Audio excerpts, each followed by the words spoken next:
Chairman P T I barrister Gohar کا کہنا تھا کہ امریکی کانگریس کے بل سے ہمارا کوئی تعلق نہیں، تاحال پی ٹی آئی سے کوئی رابطہ نہیں کیا گیا۔ تحریک انصاف اگلا لاہ عمل اپوزیشن الائنس کے ساتھ طے کرے گی۔ پارلیمنٹ ہاؤس میں میڈیا سے گفتگو کے دوران ان کا مزید کہنا تھا کہ مولانا فضل الرحمان نے کہا ہے کہ وہ 15 اپریل کے بعد ہمیں آگاہ کریں گے۔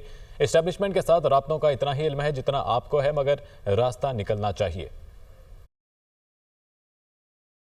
امریکن کانگریس میں سینکڑوں ایسی بلیں آ جاتی ہیں، وہ پروسیس ہو جاتا ہے، سال لگ جاتے ہیں، لوگ اپنے پروسیس کرتے ہیں۔ پی ٹی آئی کا اس کے ساتھ کوئی لینا دینا، کسی نے کوئی رابطہ نہیں کیا، نہ ہمارا کوئی رابطہ ہے۔ اور اسٹیبلشمنٹ کے ساتھ جو ایک نئے رابطوں سے متعلق بات چیت ہو رہی ہے، تو کیا وہ اسٹیبلش ہو ان چکے ہیں؟ رابطوں سے میں اتنا ہی باخبر ہوں جتنا آپ باخبر ہیں، لیکن دیکھو کوئی نہ کوئی طریقہ نکل رہا ہے۔ پاکستان تحریک انصاف آئندہ کا لاہ عمل جو طے کرے گی الائنس کے ساتھ طے کریں گے انشاءاللہ تعالی۔ عید کے بعد ہم نے کہا تھا، مولانا صاحب نے بھی ہمیں یہ کہا تھا کہ میں اپنے جو مجلس عاملہ ہے اس کے ساتھ میں بات چیت کروں گا، تو آپ کو میں انفارم کروں گا 15 اپریل کے بعد، وہ بھی ہمیں انفارم کریں گے۔ ہم سارے انشاءاللہ تعالی جو اپوزیشن کے سیاسی جماعتیں ہیں ان کے ساتھ رابطہ کریں گے۔